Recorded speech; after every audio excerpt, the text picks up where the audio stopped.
अब औदारिक के जो 4 बताए हैं वो किस प्रकार से बनते हैं वो दिखाते हैं। तो औदारिक शरीर जो है उसका औदारिक शरीर वर्गणाओं से जो बंधन होता है, यानी ये शरीर है, शरीर में औदारिक वर्गणाएं आती जा रही है तो उनका बंधन हो रहा है, संश्लेष संबंध हो रहा है। संश्लेष यानी एक क्षेत्रावगाह चिपका हुआ संबंध, उसको बोलते हैं संश्लेष संबंध। एक कहलाता है एक क्षेत्रावगाह संबंध। एक क्षेत्रावगाह यानी एक ही क्षेत्र में भिन्न पदार्थ पाए जा रहे एक साथ, उसको बोलते हैं एक क्षेत्रावगाह। लेकिन एक क्षेत्राव से ज्यादा बढ़ करके संबंध होता है संश्लेष संबंध, यानी एक ही क्षेत्र में है लेकिन आपस में क्या है, जुड़े हुए। जैसे जहां मैं खड़ा हुआ हूं, तो जहां मैं खड़ा हूं वहां पर क्या है, चीजें, मैं हूं, शरीर है, तेजस शरीर है, कार्बन शरीर है, और भी कुछ है क्या? हाँ, मेरी आत्मा, मैं बोला ना मैं सबसे पहले, मतलब हमारी आत्मा, मैं हूं। तो ऐसा करके 4 चीजें। उसके अलावा भी कुछ है क्या? जहां मैं खड़ा हूं अभी वहां कुछ और भी है क्या मेरे अलावा, और इन 3 चीजों के अलावा? हाँ है, धर्म द्रव्य है, बढ़िया, अधर्म द्रव्य है, आकाश है, काल है, पुद्गल भी है दूसरे, और कार्बन वर्गणाएं भी है, तेजस वर्गणाएं भी है, यहाँ तक कि दूसरे जीव भी हैं। ठीक है ना, काफी सारी चीजें हैं। फिर मैं यहाँ से यहाँ आया, तो अब यहाँ पर क्या है, वही सारी चीज है, वही सारी है। तो जो यहाँ का आकाश था वो आकाश मेरे साथ उड़ करके चल करके यहाँ तक आया क्या? नहीं आया। वो कहाँ पर है? वही है। और यहाँ पर दूसरा आकाश है, यहाँ पर दूसरा काल द्रव्य है। तो जैसे हम हैं जहाँ, उसी क्षेत्र में दूसरी भी चीजें हैं, तो उनका कहलाता है एक क्षेत्रावगाह संबंध। एक ही क्षेत्र में अवगाहित है, प्लेस में पाई जा रही हैं। लेकिन जब आप मूव करते हो, चलते हो, तो वो सारी चीजें आपके साथ मूव नहीं करती है, वो वहीं रहती है। लेकिन जो चीजें मूव करती है और गाड़ी एक में होकर के संबंध को प्राप्त है, उनको बोलते हैं संश्लेष संबंध। क्योंकि वो वर्ड आया था ना, आपको बताया नहीं उसका अर्थ। तो जो शरीर है आत्मा के साथ, आत्मा शरीर के साथ में वर्गणाएं आ रही हैं, वर्गणाओं के अलावा एक और शरीर बना हुआ है, उन सब का क्या है, संश्लेष संबंध पाया जाता है। इसलिए जब जब हम मूव करते हैं वो कर्म भी साथ में मूव करते हैं। कितना अच्छा होता कि अपन यहाँ बैठते, यहाँ के कर्म यहीं रह जाते, और घर में गए तो घर के कर्म घर में ही। फिर अपन ऐसी जगह चले जाते जहाँ कुछ है ही नहीं अपना तो कर्म पुराने खत्म हो जाते हैं। लेकिन ऐसा नहीं होता है, वो जुड़े रहते हैं संश्लेष से और आगे आगे चलते रहते हैं। तो इनका जो संबंध है, औदारिक शरीर का औदारिक नई वर्गणाएं आती जा रही है और जुड़ती जा रही है, तो वो औदारिक से औदारिक का जुड़ान, तो उसको बोलते हैं औदारिक औदारिक बंधन। ठीक है, आगे फिर यहीं पर क्या पाया जा रहा है, औदारिक तेजस। तो उस औदारिक का तेजस के साथ जो बंधन है तो उसको बोलते हैं औदारिक तेजस बंधन, तो वो द्विसंयोगी हुआ। फिर यहीं पर पाया जाने वाला कार्बन शरीर है, तो वो औदारिक का किसके साथ संबंध है, कार्बन के साथ भी है। तो वो औदारिक कार्बन इस रूप में आप देखोगे तो दोनों भी विरुद्धता को प्राप्त ना हो तो उनका बंधन पाया जाता है, वह औदारिक कार्बन बंधन कहलाता है। फिर लास्ट में है ये जो दोनों शरीर हैं, इन दोनों शरीर का औदारिक शरीर से जो बंधन है, जुड़ान है, उसको बोलेंगे औदारिक तेजस कार्बन शरीर बंधन। और इसी कारण से ये तीनों शरीर आपस में क्या है, एक में होकर के रह सकते हैं। नहीं तो इन तीनों के टाइप्स तो कैसे हैं, अलग अलग प्रकार के हैं। औदारिक में औदारिक जुड़ जाए ये समझ में आता है, लेकिन औदारिक से तेजस कैसे जुड़ गया, औदारिक से कार्बन कैसे जुड़ गया, तो बंधन है इस प्रकार के। दो भिन्न टाइप की वर्गणाएं हैं, भिन्न प्रकार के शरीर हैं, फिर भी वे आपस में जुड़े रह सकते हैं क्योंकि तस उस प्रकार के कर्म पाए जाते हैं। इसलिए एक ही क्षेत्र में एक ही जीव के साथ औदारिक तेजस कार्बन ये तीनों शरीर के होने में भी कोई बाधा नहीं पड़ती है। ऐसे ये 4 इसके हुए, वैसे ही 4 किसके लगाना, वैक्रिक के, वैसे ही 4 किसके लगाना, आहारक के। सेम टू सेम यहाँ पे औदारिक की जगह क्या बदलना आपको, वैक्रिक और आहारक, ये हो गए। अब बचे किसके, तेजस के। तो तेजस का है तेजस के साथ में, क्योंकि तेजस शरीर है उसमें तेजस वर्गणा आ रही है, तो तेजस वर्गणा आ रही है तो तेजस से तेजस का जुड़ान, तो उसको बोलेंगे तेजस तेजस शरीर बंधन। और उसी तेजस का कारमाण से भी बंधन है द्विसंयोगी, तो वो तेजस का कारमाण से जो जुड़ान रहता है उसको कहते हैं तेजस कारमाण शरीर बंधन। तो ये हो गए दो। और कारमाण शरीर से नई कर्म वर्गणाएं आके जुड़ती रहती हैं, उसको बोलते हैं कारमण शरीर बंधन। समझ में आया? इस प्रकार के ये 15 प्रकार के शरीर बंधन है, लेकिन ये चूंकि सभी यथायोग्य रूप से काम करते रहते हैं तो इतना फैलारा नहीं करके वो कितने भेद बताए उन्होंने? 5। तो आप ज्यादातर जो शास्त्र पढ़ोगे तो उसमें नाम कर्म के 93 भेद मिलेंगे, और 93 में बंधन के 5 ही प्रकार कहेंगे। बाकी फिर आपको कभी प्रश्न हो जाए किसी को, वैज्ञानिक को, विज्ञान बुद्धि वाले को, कि उदारिक से उदारिक तो सेम टाइप का जुड़ जाएगा, उदारिक से तेजस कैसे जुड़ेगा, तेजस से कारमाण कैसे जुड़ेगा? तो इसलिए जुड़ेगा क्योंकि उसके लिए कोई कर्म काम करने वाला है। समझ में आया कि नहीं आया? हाँ जी कि ना जी? समझ में आ गया? वाह। मैंने कहा था ना आपको, मुझे कोई बातें 7 साल में समझ में आई, और आपको कितनी देर में समझ में आ गई? अब बताओ, आप होशियार कि मैं? भैया जी दोनों नहीं हो सकते। भैया जी, हाँ, जो संबंध औदारिक का कारवाण शरीर से है, जो बंधन, वही बंधन आत्मा का कारवाण शरीर से है क्या, कि अलग अलग? नहीं, इनमें तो जो बंधन है पुद्गल का पौद्गल से बंधन कहा जाता है, जो स्पर्श रस गंध के निमित्त से। ये संश्लेष बंधन कहलाता है क्या? हाँ, वो भी संश्लेष है। और आत्मा का शरीर से जो संबंध है तो वो भी संश्लेष है। आप संश्लेष और एक क्षेत्रावघाय के रूप से यदि पूछोगे तो हम कहेंगे वो एक जैसे ही संश्लेष संबंध है। और यदि आप पुद्गल की जाति की तरफ से पूछोगे तो हम कहेंगे डिफरेंट टाइप का है, क्योंकि पुद्गल का पुद्गल से बंध वर्णगंध आदि के निमित्त से होता है, और जीव का कर्म और शरीर से बंध वो अनादि संबंध से और उस प्रकार की शक्ति होने के कारण से होता है। समझ में आई बात? तो दोनों में तो ये अंतर है कि जैसे औदारिक शरीर है तो वो यहीं पर छूट जाता है, लेकिन कारवाण शरीर आत्मा या तेजस के साथ जाते हैं, क्योंकि उसकी लाइफ जो है ना, जो हमने वर्गणाएं ग्रहण करी होती है उसमें स्थिति डाली जाती है। तो जब ये शरीर है ना, इस शरीर में जो वर्गणाएं ग्रहण की जा रही है उसमें जो स्थिति डाली जाती है वो स्थिति लाइफ के एंड तक की होती है। तो जैसे ही मृत्यु का यानी इस भाव का अंतिम समय आता है, उसकी पूरी निर्जरा का समय आता है, तो उसकी पूरी निर्जरा होती है। तो निर्जरा हो गई तो अब कैसे रहेगा आपके साथ? निर्जरा नहीं होती तो जाता आपके साथ। लेकिन जो भी आहार वर्गणा के परमाणु ग्रहण किए जाते हैं उनमें जो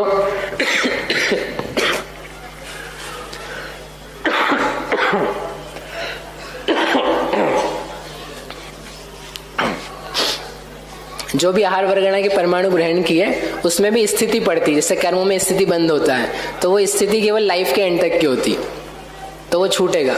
हर समय निर्जरा होती शरीर की, हर समय नए परमाणु भी आते हैं, तो निर्जरा के समय पे पूरे निर्जरित होकर के छूट जाता है। इसलिए बंध तो संश्लेष ही है, निर्जरा के बाद नहीं रह सकता। लेकिन एक प्रश्न और है, जैसे मेरे देवायु का बंध हुआ, अच्छा, और देव नहीं, हाँ देवायु का बंध हुआ, लेकिन देव गति नाम कर्म के परमाणु है नहीं, नहीं, ऐसा नहीं होता है, काल्पनिक है आपकी बात। होते हैं आपके पास, जितने मनुष्य बैठे ना यहाँ सबके पास है। और कहें चारों जितने भारत भर में मनुष्य हैं, जितने विदेश में मनुष्य हैं, जितने मनुष्य हैं, जितने पृथ्वी पर 2.5 द्वीप में, उन सब के पास देव गति नाम कर्म है। गति नाम कर्म की चिंता मत करो आप कभी भी। और मैं तो अभी आप पढ़ोगे ना, धीरे धीरे सत्व स्थान में आओगे तो हम आपको बताएंगे। आप कर्म की तो चिंता करो ही मत, भूल जाओ। लोगों को बड़ी चिंता है, वो हमारे सहनन नाम कर्म नहीं है, वो वज्र वृषभ नारा सहनन का बंद हो जाए एक बार, फिर अगले भाव में तो पक्का पंडित जी। ये क्या पक्का? क्योंकि बहुत सारी जगह जाते वज्र वृषभ वाले, नरक भी जाते सातवें। तो लोग क्या कर्म के चक्कर में है कि मुझे वज्र वृषभ नारा सहनन का बंद हो जाए, और हो जाएगा तो फिर मुझे क्या हो जाएगी, भूल करके नहीं मिलने वाला है। क्या कर्म तो मिल जाएगा, तुम्हें मोक्ष नहीं मिलने वाला। शरीर में जिसका दिमाग लगा हुआ है, शरीर की हड्डियों में, संस्थानों में, सहनन में जिसका दिमाग लगा है, उसको कभी नहीं मिलने वाला है मोक्ष। और आप कर्म की इतनी चिंता कर रहे हैं, कर्म है आपके पास, सबके पास है जितने बैठे हैं। अरे हमने कहा ना आपको, जितने मनुष्य हैं, जैन नहीं है जो अजैन है, सबके पास स्टॉक में रखा हुआ वज्र, ऋषभ, नारा, सहनन कर्म पड़ा है। आप उसकी चिंता नहीं करो, आप तो अपने रत्नत्रय को संभालो, अपनी आत्मा को संभालो, वो कर्म अपने आप उदय में आकर के फल दे देगा। कर्म के बांधने को मत सोचो, आप इतने बांध रखे हैं वो तो खब नहीं रहे हैं, और नहीं और चाहिए तुमको। इतने लालची हो, जो अपन धन कमा रहे हैं जैसे, तो जितना धन कमा रहे हैं, कमाया हुआ है, उतना तो खत्म नहीं होने वाला है, और काय में लगे हो और कमाने में। क्या करोगे उसका, क्या करोगे, लेके जाओगे, दे के जाओगे। अच्छा अच्छा, बच्चों को दे के जाओगे। क्या कीमत है उसकी, है क्या वैल्यू है। ये कर्म की आप चिंता कर रहे हैं, छोड़ दो। सत्व स्थान पढ़ लोगे ना आप, आपका दिमाग ठीक हो जाएगा, पूरा ठीक हो जाएगा पक्का। जितने कर्म की आप चिंता करते हो, साता वेदनी कम है मेरे पास, साता बांधनी है, कुछ कम नहीं है, भरपूर है। देवगति बहुत है, यश, सुस्वर, दुस्वर, सुभग, दुर्भग, एक स्थावर, एक केंद्रीय, पंचेंद्रीय, कौन सा चाहिए बोलो, तीर्थंकर छोड़ के बताना। सब है, कुछ नहीं। यही तो समझ में आता है पढ़ने से कि जो चिंता है सिर पर डाल रखी मोक्ष के नाम पर भी, वो कुछ काम की नहीं है। तुम्हें कुछ नहीं जाना मोक्ष वोक्ष, मोक्ष जाना है तो एक काम करो, चैतन्यमयी, गुणमयी, अरस, अगंध, स्पर्शी निज आत्मा हूँ। मेरी आत्मा में चैतन्य तत्व के अलावा जो कुछ भाव हैं वो सब परे हैं, परेशान पराए हैं, और वो हेय हैं। इस प्रकार का गाढ़ा भाव अपने अनुभव से पैदा करो तो तुम्हारा सब काम हो जाएगा। और इसको छोड़ करके जितना जो कुछ करोगे चलता रहेगा, चल ही रहा है, चलता रहेगा। समझ में आ गई? चलो पंडित जी, तो संसारी जीव को एक समय, देख नहीं रहे मेरे को, हाँ, संसारी जीव को एक समय में 3 रहेंगे ना शरीर, औदारिक, तेजस और कारमान। नहीं नहीं, ऐसा जरूरी नहीं है, 2 भी रहते, तेजस कारमान भी रहते विग्रह गति में। विग्रह गति की अपेक्षा 2, तो वो संसारी तो है, संसारी है। हाँ। 2 भी रहते, 3 भी रहते, 4 भी रहते, 4 का भी उदय होता है एक साथ। वो क्या काम करता है, जिसके उदय से औदारिक आदि शरीर छिद्र रहित परस्पर एक क्षेत्रावधान के द्वारा एकत्व को प्राप्त होते हैं, उसको बोलते हैं संघात नाम कर्म। संघात में उनका ऐसा मिलन हो गया छिद्र रहित कि वह अब आपको एक में पूरा पिंड जैसा दिखेगा। देखो, एक तो आटा होता है, ठीक है, बेसन, आटा नहीं, बेसन होता है, बेसन तो बेसन है, फिर आपने उसे क्या बना दी, बूंदी बना दी, ठीक है, फिर बूंदी का क्या बनाया, लड्डू। तो एक तो होता है लड्डू और वो बेसन, ठीक है, और एक होती है, आपने देखी होगी हमारे यहाँ की बाटी, देखी नहीं देखी, की बाकी अभी नहीं, इस बार की बाकी है क्या, बाटी बाकी है क्या, कभी नहीं पता आप लोग, कुछ लोग नहीं आए। देखो एक बाटी होती है, बाटी नहीं समझ आए, पत्थर समझ लो, चलो छोड़ दो बाटी को।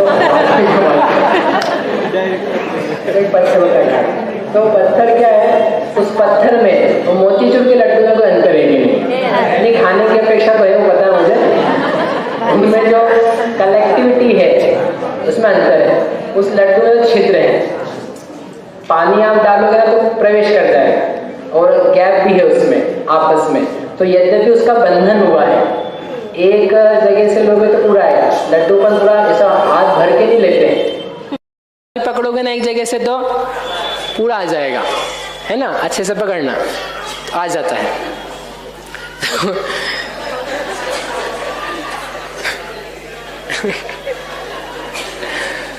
तो वो है छिद्र सहित।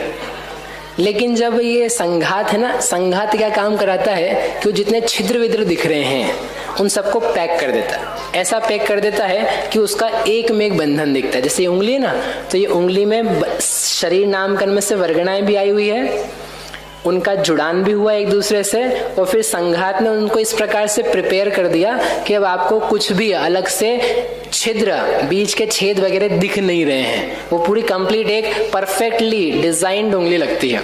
जैसे ये ईंटें लगाई हैं, ठीक है ना, तो एक एक करके ईंट लगाए, फिर उसके ऊपर क्या करा, पलस्तर किया, फिर पलस्तर के बाद में और पुताई करी तो पक्का हो गया। फिर वो जो हवा है वो थ्रू नहीं होती है।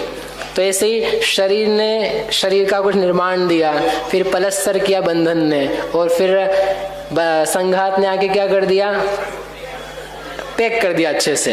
तो अब उसमें कुछ भी छिद्र आदि स्थिति नहीं होती है। इस प्रकार का जो निर्माण करता है उसे कहते हैं संघात। कितना बढ़िया कर्म है। आप सोचो कितने इतने काम होते रहते हैं, इसमें सब कुछ अब करना नहीं पड़ता है। मतलब ये अपन ने सोचा नहीं है ऐसा बने, ये उंगली ऐसी बने, ये शक्ल ऐसी पूरी इकट्ठी रहे, ये गाल में कोई छिद्र रहे, ऐसे नहीं है। वो अपने आप से ही नेचुरली ऐसे बने हुए हैं। नॉट ओनली ऑफ मनुष्य, जो कोई जितने प्रकार के जीव हैं उन सब के ऐसे ही हैं। तो मनुष्य नहीं, जितने सारे जीव मतलब चारों गति के पाए जाते हैं, उन सब के इस टाइप के अपने आप ये कर्म जो है वो उनके लिए काम करता है। जब कर्म काम करते ही है तो फिर अपन क्या करते हैं, जानते हैं कि कुछ और भी करते हैं। अपन प्रेम करते हैं, अपन उसमें एकत्व करते हैं। उसने अपना काम कर दिया, अब आप उसमें राग द्वेष मोह करो। वो मतलब अपना काम वो अपने जिम्मेदारी से कर रहा है। उसने नहीं कहा था आप मोह करो, प्रेम करो। आप जान भी सकते हो अकेला, लेकिन जानने के अलावा क्या काम कर लिए जाते हैं, अटैचमेंट के, एकत्व के। शरीर ने आज तक नहीं बोला अपने से, पता है आपको क्या नहीं बोला है, क्या नहीं बोला है कि तुम मेरे हो मैं तुम्हारा हूं। बोला अच्छा आपने कांच देखा था, सुबह पूछा था मैंने आपसे, कांच देखा तो कांच में से आवाज आई पलट करके उस आकृति ने, हाँ हाँ this is you, I am you, we are both एक। ये कैसी भाषा थी, वी आर बोथ एक, we are both one, single. हाँ, तो इसकी तरफ से कोई रिस्पॉन्स नहीं है, अनरिस्पॉन्सिव एलिमेंट। और जितना रिस्पॉन्स है अपन खुद ही जबरदस्ती, हाँ तू मेरा, तू मेरी शक्ल, तू मेरी आँख, तू मेरी कान, तू मेरे बाल, तू मेरे गाल, तू मेरी चाल, सब अपन ने लगा दिया। आप पूछना आज घर जा करके, पत्नी से नहीं, इससे कि बताओ, यू टेल मी, तू मुझे अपना मानती है, उंगली नहीं, कोई जवाब नहीं, कोई जवाब नहीं है, पक्का जवाब नहीं आएगा। मतलब मोह की आप देखो अपनी दिशा, मिथ्यात्व कर्म में सुबह अपन ने देखा था कि जबरदस्ती घुसे जा रहे, प्रवेश करते जा रहे, माने जा रहे अपना। मतलब चेतन तो कदाचित फिर भी कहता है कि आप हमारे हो, हम आपके हैं, लेकिन ये शरीर तो कुछ नहीं कहता, घर कुछ नहीं कहता, रुपया पैसा कुछ नहीं कहता, सब जड़, सब अचेतन, ज्ञान से रहित, रिस्पॉन्स नहीं जिसमें। फिर भी हमारा मोह ऐसा गाढ़ा कि उसमें घुसे चले जाएं, अपना माने। तो बुद्धि तो लगाओ कि अपने को क्या करने लायक है, क्या मानने लायक है। हम किसको अपना माने, अपनी ही चीज को, कि जिसके ऊपर दूसरे का वश है, दूसरे से कंट्रोल्ड है, दूसरे का बनाया हुआ है, दूसरे का सत्व है, ऐसी भी चीज को अपन अपना मान करके ग्रहण कर लें। सोचना थोड़ा सी सोचना, ज्यादा नहीं, तो आपको समझ में आएगा, विवेक जागृत होगा, भेद ज्ञान होना चालू होगा, तो आपकी आंखें खुल जाएगी। जैसे बच्चा 11वीं में आता है तो उसको अटेंशन हो जाता है, वो जाग जाता है जीवन के लिए, वैसे ही आप थोड़ा विचार करोगे इन कर्मों के स्वरूप से तो आपको समझ में आ जाएगा कि ये क्या हो रहे हैं और अपना ध्यान किधर जा रहा है। तो अपना पूरा जो देखने का नजरिया है वो चेंज हो जाएगा। आप शक्ल देखो ना अपनी आईने में, तो उस समय देखना कि ये नहीं कह रहा है कि मैं इसको अपना मानूं, तो फिर मैं क्यों मानूं। और एक वाक्य जो हम कहते हैं अपने जब भी स्वाध्याय वगैरह होती है, वो कांच है, उसके सामने देखते हो ना, आप देखने का मना नहीं कर रहे, उस पर लिखो या बोलो, जो दिख रहा है वो यश। क्या सिखाया था, जो दिख रहा है वो मैं नहीं हूं। कांच में दिखे चाहे यहां से दिखे, जो भी है वो मैं नहीं हूं। जो मैं जानता हूं, जो मैं अनुभव कर रहा हूं स्व संवेदन से ज्ञानात्मकता का, उतना मैं, उसके अलावा सब बाहर। इतना करना काम है बस। ये जो पढ़ते भी हैं ना उस प्रयोजन की सिद्धि के लिए। चलो पढ़े आगे। अब बहुत बढ़िया कर्म आने वाला है, वेरी नाइस। ये संघात के ही 5 टाइप्स होते हैं, वैसे ही लगा लेना आप। औदारिक का छिद्र रहित संबंध बनाना, वैक्रिक का बनाना, तेजस का, कार्मण का, आरक का, तो उस प्रकार के वो नाम कर्म है। ठीक है, तो इस शरीर का इतना ढांचा जो था और उसकी आकृति वगैरह थी वो अपन ने बना दी।